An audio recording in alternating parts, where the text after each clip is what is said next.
I have spoken to so many of my friends in the Arab world. They said, look, what we are doing is to reassure the local chaps that now stop talking on Fridays. Enough is enough. What's gone is gone. The woman has said, I'm sorry, so they're. You know what? What happened in Nigeria? I was there when this Charlie Hebdo thing was going on. They attacked Christians. They burnt churches. They killed several people, including children. What have the children got to do with the cartoons? Christians were beaten to death on the streets by the mobs. And it was all politically motivated to gain influence. Let me also tell you something else. There's the University of Maryland in USA. It maintains a global terrorism database, and its 2021 version records over 200,000 terrorist incidents since 1970. I'm sorry to say, most of the incidents are linked to Islam. Then they talk of Islamophobia. There's this fascinating book, read it. It's called The Age of Sacred Terror. I think a fellow called Daniel Benjamin, another fellow called Stephen Simon. And they say that Islamic terrorists are motivated by religious fervor. That's exactly, but no religion sanctions violence. The attacks by Islamic radicals, they are not political or strategic, but they are an act of redemption, according to the book, meant to humiliate and slaughter those who defy the hegemony of their God. One of the fellows who was responsible for the Charlie Hebdo shooting in France, he called a French journalist and said, we are the defenders of Prophet Muhammad. While the famous Bangladeshi writer, I forget her name, it'll come to me in a moment, Lima, I think is her name. And she said if the Prophet were alive today, he would squirm over what these self-professed defenders of Islam are doing. You know, non-Muslims today believe that Muslims are intolerant of others' points of view. That's not the way the world goes around. Many years ago, The Economist carried a cover cartoon depicting a new clash of civilizations with a horse-mounted crusader and a Moor ready to pounce on each other. And it carried the caption, "Oh no, not again." And I remember a cartoon in an American newspaper after a wanted Muslim terrorist was eliminated in some country.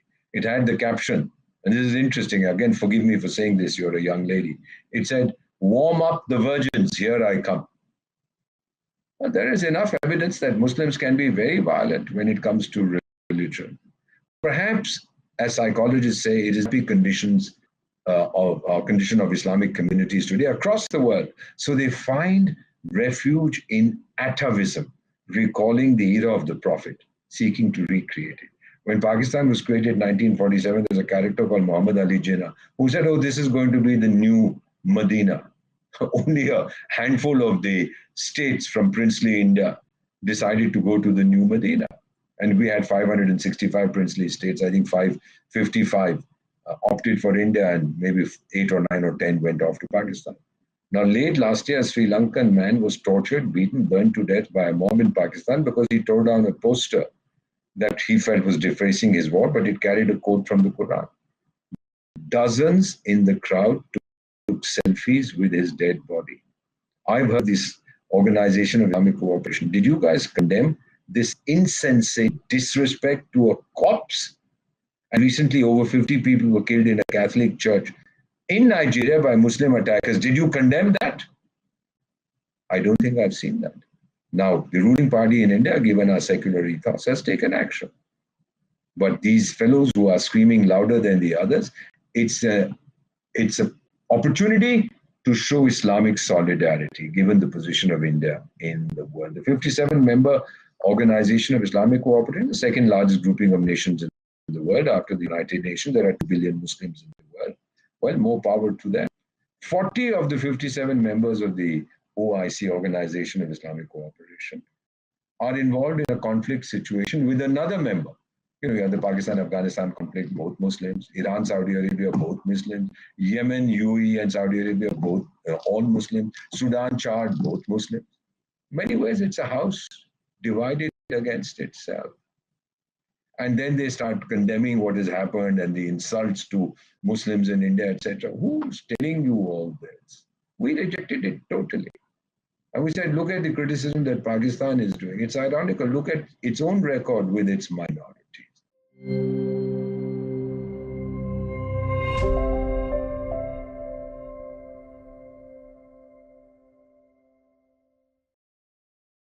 Please remember to subscribe to us and switch on the notifications for this channel. For our other social media links, more content, and to support our work, please visit citti.net. Dhanyavad. Namaskar.